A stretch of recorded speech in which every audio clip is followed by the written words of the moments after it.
Kita berjumpa Bapak Ibu Saudara di dalam pemahaman Alkitab hari ini. Senang sekali, saya berharap semua tetap sehat, tetap semangat, bisa bekerja dengan baik. Saudara-saudara, kita sudah sampai di ayat yang ke-29 dan ayat yang ke-30 dari kitab Kejadian. Ada isu yang cukup menarik dan mungkin agak jarang dibahas ya. Tapi saya pikir ini sesuatu yang sangat penting, apalagi bila dikaitkan dengan bagaimana sikap-sikap manusia terhadap isu ini pada saat ini. Sudah kita baca ayat 29 dan ayat 30, Kejadian pasal 1.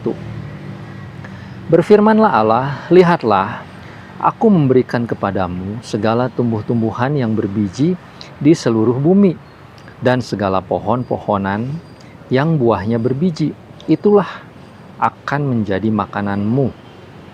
Tetapi kepada segala binatang di bumi dan segala burung di udara dan segala yang merayap di bumi yang bernyawa, kuberikan segala tumbuh-tumbuhan hijau menjadi makanannya. Dan jadilah demikian.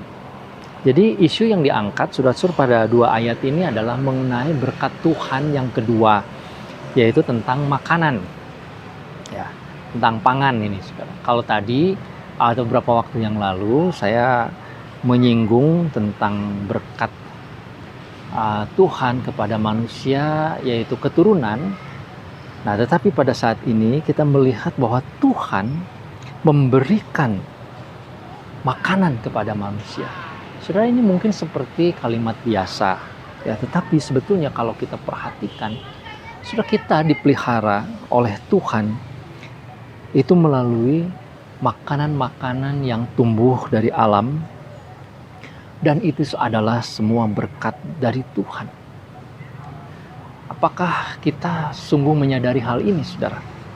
Barangkali karena keseharian kita, apalagi kepada saudara-saudara yang tidak terlibat langsung di dalam pengelolaan makanan, kita makan selalu beli dari toko misalnya. Mungkin kita lupa ya. Hasil dari tumbuh-tumbuhan ini saudara-saudara diolah dari pabrik, kemudian diolah menjadi makanan jadi, dan kita selalu beli di toko, kemudian kita makan juga di restoran dan lain sebagainya. Kita barangkali lupa saudara bahwa semuanya ini adalah berkat Tuhan. Saudara, kita bisa hidup pada saat ini berkat makanan yang Tuhan berikan melalui alam ini. Itu sebabnya di ayat sebelumnya yang waktu yang lalu kita bahas, manusia diperintahkan untuk mengelola, mengatur supaya makanan itu bisa ditumbuhkan menjadi rezeki bagi kita, menjadi makanan yang menumbuhkan kita dan melangsungkan kehidupan kita. Jadi saudara, ini hal yang pertama yang bisa kita lihat. Saudara-saudara, khususnya di tengah pandemi ini, bisa jadi ada banyak orang yang betul-betul saat ini kekurangan makan. Ya, sebenarnya kalau makanan ini didistribusikan dengan baik, dengan adil, mengikuti keadilan Tuhan, mestinya tidak ada yang kelaparan. Tetapi pada kenyataannya, saudara, ada bahkan cukup banyak orang yang kelaparan. Pada waktu musim atau pada waktu zaman perang dulu, eksploitasi terhadap wilayah, saudara, membuat orang yang mempunyai wilayah di tempat itu yang dijajah itu tidak mendapatkan akses terhadap makanan. Padahal tanah itu tanah milik mereka, tapi karena dijajah. Sementara sebagian orang yang sedikit mendapatkan makanan yang berlimpah. Jadi saudara-saudara, ini ketidakadilan. Padahal Tuhan memberkati, memberikan kepada kita makanan secara adil. Nah, hal yang kedua yang saya bisa ungkap atau ulas, memberikan komentar sedikit berkaitan dengan situasi sekarang, saudara-saudara, adalah bahwa sebetulnya tumbuh-tumbuhan atau makanan yang dari bumi ini dihasilkan, kita olah itu, kita gunakan untuk kita makan sehingga kita bisa hidup. Sebenarnya demikian secara sederhana. Nah, tetapi saudara, sesudah manusia jatuh di dalam dosa, seringkali manusia bertindak melampaui dari ketetapan dan kehendak Tuhan. Manusia yang otonom ini atau yang merasa berhak ini kemudian mempunyai tujuan-tujuan yang lain yang barangkali dianggap sebagai sesuatu yang kemajuan, sesuatu yang maju, tetapi sebetulnya melampaui dari batas yang Tuhan berikan. Misalnya saudara, yang saya mau sampaikan ini mengenai makanan. Pada saat ini fungsi makanan ini saudara bukan hanya sekedar untuk memenuhi kebutuhan, tetapi makan ini menjadi sesuatu yang berbeda ya saat ini. Makan itu bisa menjadi rekreasi, makan ini menjadi alat bisnis, bahkan saudara-saudara, makanan ini bisa menjadi alat politik untuk mendominasi dan lain sebagainya. Ya, kalau kita uraikan bisa sangat banyak. Nah, saya tidak anti saudara dengan penciptaan melalui kemampuan di bidang tata boga, ya, kuliner dan lain sebagainya. Itu kreasi manusia yang sangat baik. Tetapi bukan tanpa batas, saudara. Ya, ada begitu banyak tumbuh-tumbuhan di alam ini, ada begitu banyak hasil tanah ini yang bisa kita olah, tetapi bukan segalanya. Ada begitu banyak kemudian binatang yang bisa kita makan, dan Tuhan mengatakan yang tidak baik itu kan yang keluar dari mulut, bukan yang masuk ke dalam mulut. Tetapi bukan berarti boleh dimakan segalanya, boleh diolah segalanya. Tidak, saudara.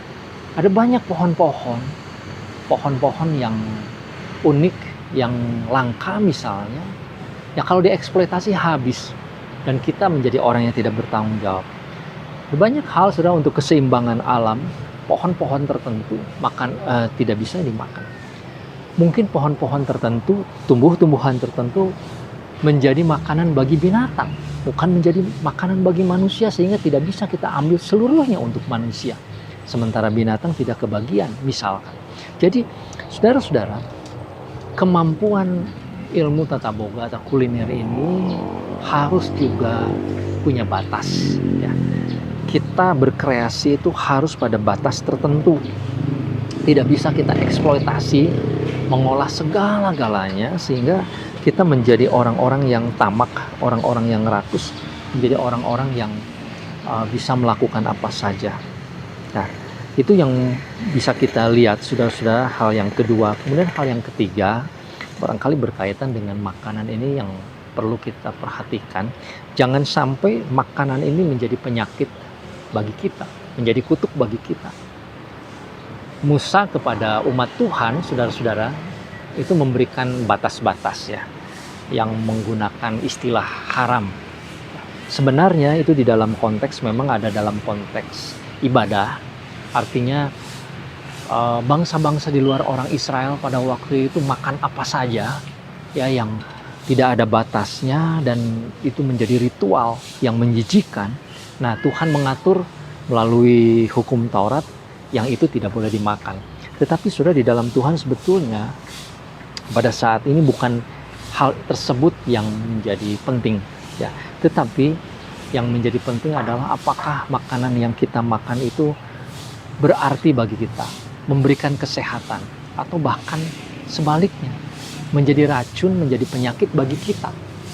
Makanan yang kita makan secara tidak terkendali itu akhirnya bukannya menjadi berkat, tetapi menjadi kutuk bagi kita. Dan ini yang saya pikir karena bisnis mungkin, karena keperluan tertentu, bahkan keperluan politik, maka saudara, makanan ini menjadi racun bagi kita. Ya, saudara bisa membaca misalkan ada banyak barang-barang impor, makanan-makanan impor yang tujuannya politik, untuk mengeksploitasi atau untuk mendominasi satu masyarakat tertentu misalkan. Nah, itu bisa terjadi. Jadi saudara-saudara, ini isu makanan ini penting untuk kita. Kita perlu memperhatikannya. Jangan sampai makanan menguasai kita.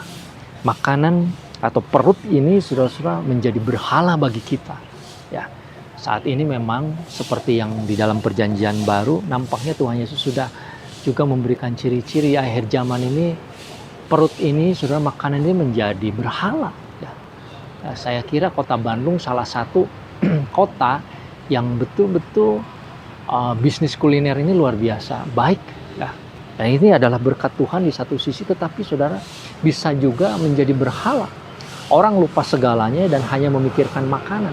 Seperti orang-orang Romawi pada zaman Tuhan Yesus dulu. Makanan itu menjadi sesuatu yang diberhalakan, ya, bukan dicukupkan. Jadi saudara-saudara, biarlah kita memahami hal ini. Kita tidak khawatir karena Tuhan yang menumbuhkan makanan. Tuhan pasti mencukupkan kita, tetapi kita harus mengelola makanan dengan baik. Kita juga harus memperhatikan supaya kita tidak menjadi rakus, tidak menjadi tamak, tidak terikat oleh makanan, dan tidak diracuni oleh makanan, sehingga berkat Tuhan ini menjadi hilang. Kiranya Tuhan memberkati kita, saudara-saudara, dan tetap ikuti terus pemahaman Alkitab ini. Sampai berjumpa, mari kita berdoa.